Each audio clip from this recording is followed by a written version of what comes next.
میں ویسے اس بحر میں مجھے کلام ایک شاعر صاحب نے لکھ کے بھیجا اور مجھے کہا کہ اس بحر پہ کلام ہے اور وہ مدینہ منورہ سے واپس آنے والے کے بارے میں ہے بالکل تازہ. اگر کہیں تو یہ سنا دیتا ہوں اور کہیں تو وہ جیسے آپ پسند کریں. یری یری کو ذرا تھوڑی جی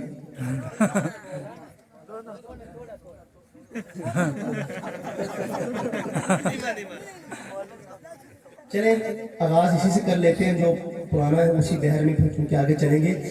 رخ پر نور پہ کچھ اور بھی انوار آئے لیکن پورے آجو ہیرا سے میری سرکار آئے. رخ پر نور پہ کچھ اور بھی انوار آئے لیکن پورے آجو ہیرا سے میری سرکار آئے.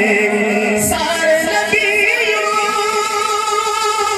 میں نہ تو تج ہو نرالی ان کی باندھ کر ختم نبوت کی وہ دستار آئے باندھ کر ختم نبوت کی وہ دستار آئے لیکن پورے آج ہیرا سے میری سرکار آئے. اہل دنیا کبھی دیکھا کوئی ان جیسا تصویر اہل دنیا کبھی دیکھا کوئی ان جیسا تصویر.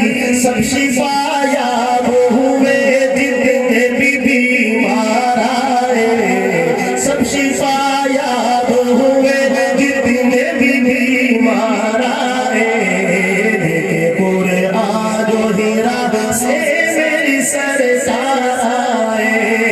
گفتگو میٹھی حیا آنکھوں میں روشن چہرہ گفتگو میٹھی میرے آقا کی گفتگو میٹھی حیا آنکھوں میں روشن چہرہ جو بھی ایک بار ملے تجھ سے وہ دل ہارا ہے جو بھی ایک بار ملے تجھ سے وہ دل ہارا ہے لیکن پورے آج ہیرا سے میری سرکار آئے.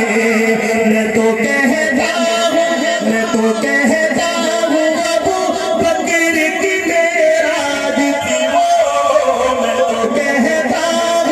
میں تو کہتا ہوں ابو بکر کی معراج تھی وہ ہوش پر لے گئے انہیں جب وہ سر غار آئے لیکن پورے آج ہیرا سے میری سرکار آئے. جب ملی تجھ سے نظر رکھ دیا سر قدموں میں جب ملی تجھ سے نظر میرے آقا جب ملی تجھ سے نظر رکھ دیا سر قدموں میں تیرا سر لینے کو جو لے کے تلوار آئے لیکن پورے آج ہیرا سے میری سرکار آئے. اے علی سویا تو بستر پہ نبی کے جس رات چومنے تیرے قدم تالے بیدار آئے لیکن پورے آج ہیرا سے میری سرکار آئے. اے امین ان کا کرم ہے کہ دل ان کا ہی رہا.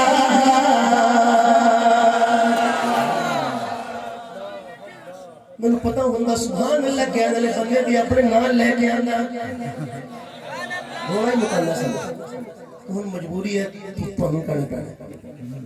ذرا اچھی آواز ہے سارے کہو سبحان اللہ.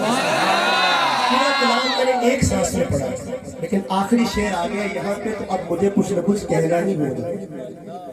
امین گیلانی اس نعت کے شاعر ہیں اور وہ کہتے ہیں کہ 1953 میں جو ختم نبوت کی تحریک تھی میں اس تحریک کے دوران شیخو پورہ جیل میں گرفتار تھا تو والدہ صاحبہ مجھے ملنے کے لیے تشریف لائیں گھر سے ساتھ کچھ کھانے کے لیے بھی بنا کے لے کے آئی کہ بیٹا جیل میں ہے، معلوم نہیں کس حالت میں ہوگا۔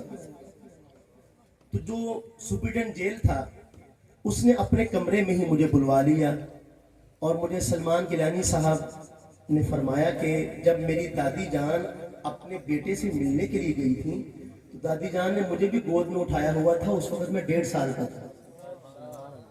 وہ خود مجھے برسر مجلس کہا تھا چناب نگر میں۔ تو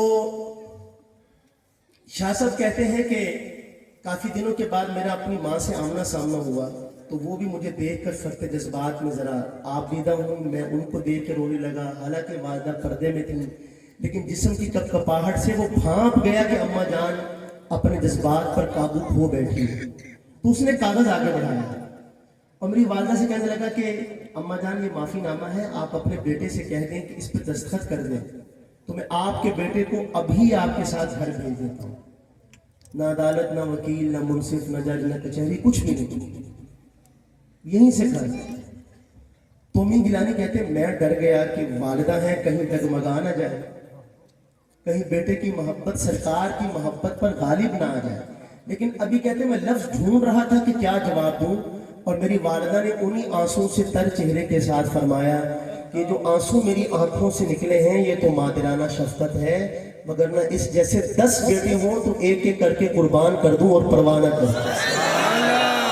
تاجدار ختم نبوت زندہ باد، تاجدار ختم نبوت زندہ باد، آمنہ کے لال کی ختم نبوت زندہ باد، امام الانبیاء کی ختم نبوت زندہ باد، سہن مدنی کریم کی ختم نبوت زندہ باد، تیرے میرے شفاعت کرنے والے سہن نبی کی ختم نبوت زندہ باد۔